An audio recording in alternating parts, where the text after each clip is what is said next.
अस्सलाम वालेकुम वरहमतुल्लाहि वबरकातुहू।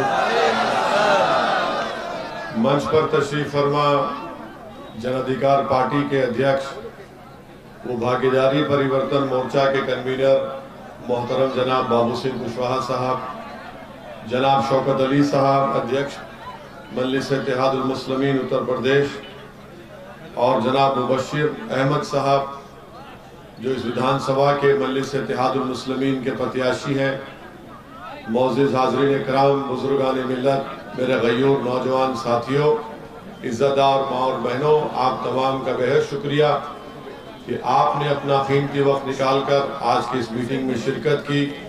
हम आपसे ये गुजारिश, दरख्वास्त और विनती करने आए हैं कि 27 तारीख के दिन आप सुबह के वक्त में ही अपने घर से निकलकर अपने वोट और मतदान का इस्तेमाल करें और पतंग के निशान पर बटन दबाकर आप हिस्सेदारी की लड़ाई में अपना हिस्सा अदा करिए और सियासी शऊर और अपने नेता को बनाने के लिए यहाँ से, इस विधानसभा से आप मजलिस को कामयाब करिए।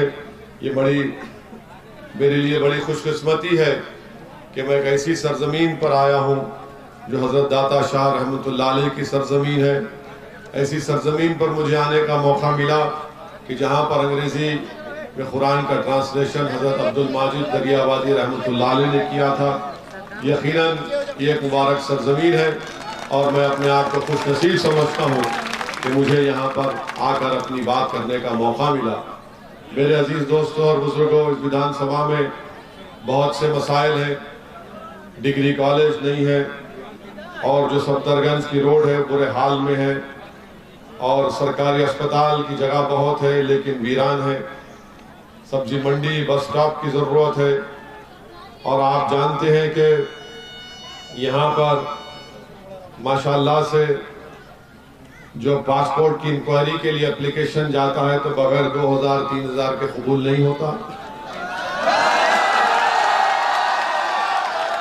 तो ऐसे बहुत से मसाइल हैं। तो इसलिए ये जो लड़ाई हम लड़ रहे हैं कुशवाहा साहब के साथ, ये हिस्सेदारी की लड़ाई है, ये आपकी लड़ाई है और यहाँ से इंशाअल्लाह मुबश्शिर अहमद कामयाब होंगे तो गरीब और मजलूम, पिछड़ा, अति पिछड़ा को इंसाफ मिलेगा।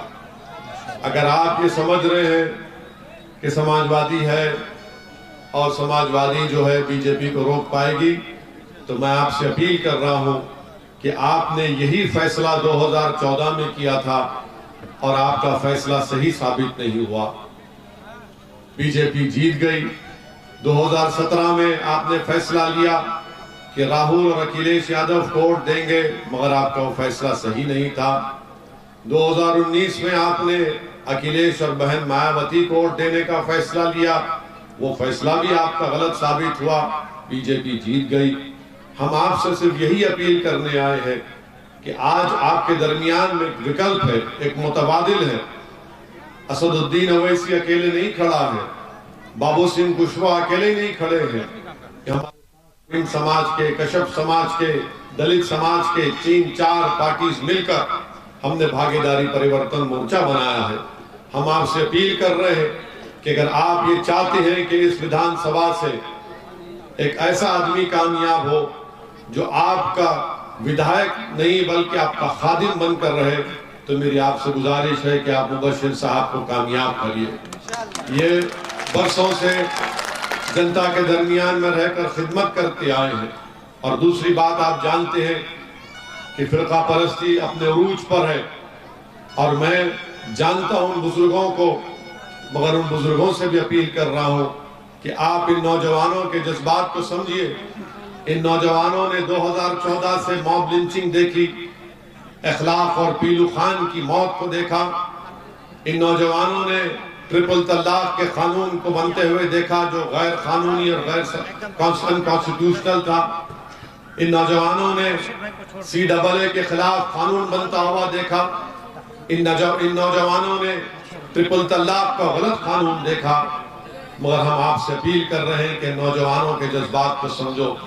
और जो लोग ये कहते हैं कि मजलिस इत्तेहादुल मुस्लिमीन जज्बाती नौजवानों की जमात है, तो मैं उनसे कह रहा हूं कि अगर कोई नाइंसाफी को देखेगा और उसका दिल नहीं तड़पेगा या अगर वो जज्बात में नहीं आएगा तो क्या वो जिंदगी का सबूत है? अगर वो अपने आंखों से किसी पर जुल्म होता देखेगा और उसके आंख में आंसू नहीं आएंगे तो आंख में आंसू आना वो जज्बात की निशानी है, वो जिंदगी की निशानी। अगर कान से किसी की तकलीफ सुनते हैं और आपका दिल और जिस्म हरकत नहीं करता तो जिंदगी की मिसाल नहीं है, उसको मुर्दा कहते हैं। तो मैं सलाम करता हूं नौजवानों को जो जज्बाती है, मगर उन नौजवानों से भी कह रहा हूं कि अपने जज्बात को संविधान के दायरे में रखकर अपने जज्बात को, अपनी मंजिल को पाना है। और इसीलिए मजलिस आपसे कहती है, भागीदारी परिवर्तन मोर्चा आपसे कह रही है कि आप मजलिस के प्रत्याशी को, उम्मीदवार को कामयाब करिए। समाजवादी पार्टी के ताल्लुक से, बसपा के ताल्लुक से, कांग्रेस के ताल्लुक से आपने जितने भी फैसले लिए, आपको क्या फायदा हुआ? आपको कोई फायदा नहीं हुआ।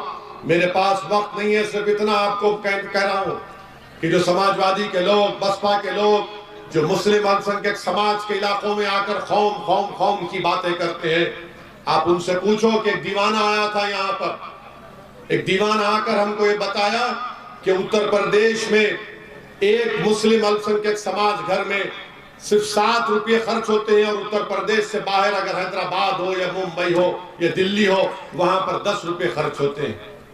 उत्तर प्रदेश में 10 में से 7 बच्चे पढ़ना लिखना नहीं जानते, हिसाब किताब मुस्लिम घरानों के। इसका जिम्मेदार कौन है? उत्तर प्रदेश में सिर्फ 3% बच्चे ग्रेजुएट होते हैं, इसका जिम्मेदार कौन है?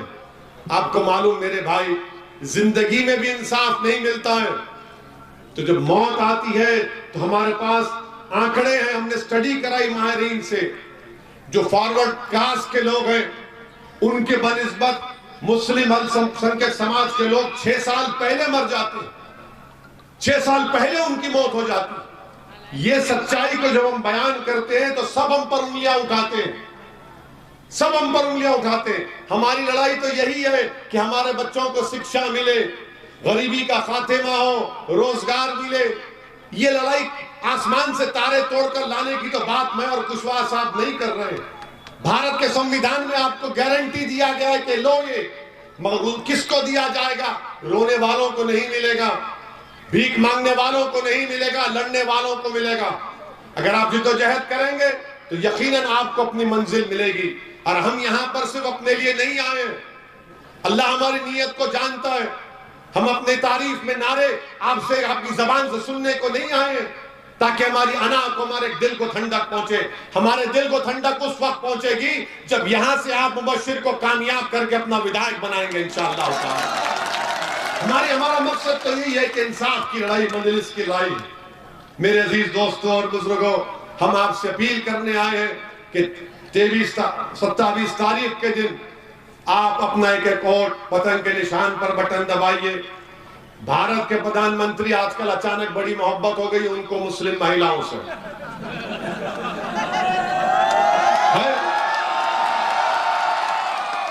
भारत के प्रधानमंत्री आज भी कहीं भाषण में बोले कि कहां है वो लोग जब उनकी बच्चियां घरों को आ जाती थी।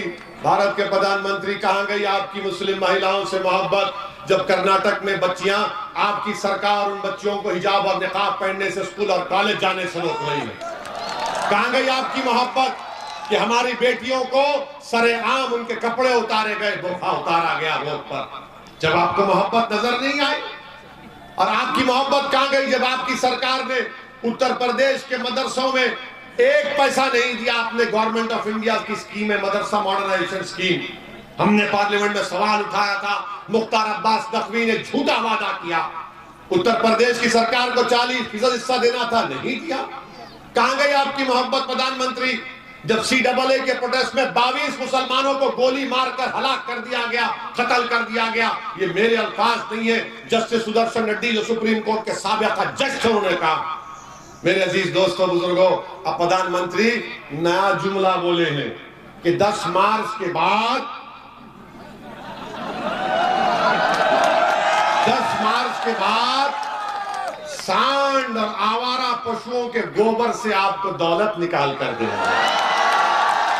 वाह प्रधानमंत्री वाह, गोबर से दौलत निकलेगी। हाँ, और वो सांड और वो आवारा पशु एक रात में पूरी किसान की दौलत को खा के चले जाते हैं, तो प्रधानमंत्री बोले खाने दो, मैं गोबर से निकालूंगा। वाह प्रधानमंत्री, क्या दिमाग है आपका। आप बताइए, प्रधानमंत्री इस तरह की बात करेगा? एक प्रधानमंत्री को कहना चाहिए था कि भाई मसला क्यों पैदा हुआ, 2017 से आपने इस मसले को पैदा किया। और फिर प्रधानमंत्री एक और बात बोल दिए कि उत्तर प्रदेश की जनता कहती है कि हम मोदी का साथ क्यों छोड़ेंगे, हमने उसका नमक खाया है। आप मोदी का नमक खाए या देश का नमक खाए? किसका नमक खाया? डरो मत, जोर से बोलो। तो प्रधानमंत्री ये समझ रहे कि हम सब उनका नमक खाए। प्रधानमंत्री, आप भी देश का नमक खा के प्रधानमंत्री बने, आप किसी और का नमक नहीं खाए। अगर खाए तो बताइए हमको किसका नमक खाए आप? प्रधानमंत्री बोल रहा, बताइए प्रधानमंत्री ये समझ रहे कि अगर मैं पेट्रोल डीजल गाड़ी में भराता हूं, मोटरसाइकिल में डालता हूं, तो उन पैसों से गरीब को राशन मिलता है। अगर एक गरीब महिला एक बिस्किट का पैकेट खरीदती है अपने भूखे बेटे या बेटी को खिलाने के लिए, तो उस कीमत से जीएसटी मिलता है। और प्रधानमंत्री बोल रहे मैंने बड़ा एहसान किया। कुछ एहसान नहीं किया प्रधानमंत्री ने, बल्कि रोजगार नहीं मिला उत्तर प्रदेश के युवाओं को। उत्तर प्रदेश के रोजगार का बीजेपी ने 5 साल पहले कहा था 70 लाख लोगों, नौजवानों को, युवाओं को नौकरी मिलेगी, सिर्फ 3 लाख को देने का झूठा दावा करते हैं। किसान परेशान है, गरीब परेशान है। वो नौजवान जो रात भर महीनों पढ़ता है, गांव से निकलकर शहर जाकर एग्जाम लिखता है, तो योगी की सरकार कहती है एग्जाम नहीं होगा, पेपर लीक हो गया। और योगी कहते हैं कि माफिया भाग गया, क्रिमिनल भाग गया। अरे कहां भागा? जो हमारी गाड़ी पर 4 गोलियां चलाई वो किसके घर का दामाद था? कौन क्रिमिनल था वो? तो मेरे अजीज दोस्तों और बुजुर्गों, इन्हीं की सरकार में यहां पर एक मस्जिद को शहीद कर दिया गया था। हमने उसको बात को उठाया, क्या समाजवादी ने उठाया, कांग्रेस ने उठाया उसको? हम पर मुकदमा बुक हो गया। हम तैयार हैं जेल को जाने के लिए, हम तो बात के लिए भी तैयार हैं, मगर सच्ची बात करना, गरीबों को उनका हक दिलाना, ये हमारी लड़ाई थी, है और रहेगी इंशाअल्लाह। हम आखिरी बात आपको बताकर रुखसत हो रहे हैं। आज से 65 साल पहले हमारे बुजुर्गों ने सरजमीन दक्कन हैदराबाद में मजलिस इत्तेहादुल मुस्लिमीन को शुरू किया था। हम कोई नवाब खानदान के नहीं है, हम कोई बड़े खानदान आला जात के नहीं है। हमारे आबो अजदाद गरीब थे, मेहनत मजदूरी करने वाले थे, मगर उनमें जज्बा था, जज्बाती थे, जिद्दी थे। उनको अपनी मंजिल ये नजर आई कि भारत के संविधान में हम सियासत में हिस्सा लेंगे, हम नेताओं को बनाएंगे, सियासी ताकत हासिल करेंगे और अपने बच्चे और बच्चियों को पढ़ाने के लिए कॉलेजेस बनाएंगे, मेडिकल कॉलेज बनाएंगे, अस्पताल बनाएंगे। हमने काम किया। आज हम पर इल्जाम लगाने वाले लगाते हैं कि मजलिस ओवैसी के भाषण में जज्बाती नौजवान आते हैं। 65 साल पहले भी ऐसी गालियां दी गई थी, मगर आज तारीख गवाह है कि उन्हीं जज्बाती लोगों ने, उन्हीं गरीबों ने, रिक्शा वालों ने आज मजलिस को मुकाम अता किया कि एक दीवाना हैदराबाद से आकर आपके दरमियान में खड़े होकर अपनी बात की बात करता है। तो ये लड़ाई आपकी है। हम कुशवाहा साहब मिल चुके हैं, आपको हिस्सा दिलाने के लिए हम आपसे अपील कर रहे हैं कि 27 तारीख के दिन आप लोग एक एक वोट को पतंग के निशान पर बटन दबाइए। क्या आप सपा से डरेंगे? क्या आप योगी, मोदी, बीजेपी, बसपा से डरेंगे? और अगर इंसान है, डर होता है बाज वक्त, तो जब डर होता है तो उस बच्ची को याद रखो जिसको 25 हैवानों ने घेर लिया था, जिसके सर पर हिजाब था, उसको घेर लिया। तो उस बच्ची ने कहा कि जब मुझे डर होता है मैं क्या नारा लगाती हूँ? नारा लगाओ, वो जबान पर लाओ उस कलमे को, उस जुमले को, और हिम्मत कर अपने हौसले को बुलंद रखो। और याद रखो, ये लड़ाई आपकी है। ये प्रत्याशी जरूर है, मगर आप तमाम मजलिस के प्रत्याशी हैं, क्योंकि आपका मुस्तकबिल है। आपको अपनी लड़ाई को आगे लेकर जाना है, ये आपको अपना नेता बनाना है। यही चंद बात हम आपसे कहकर रुखसत होते हैं। शुक्रिया, अस्सलाम वालेकुम।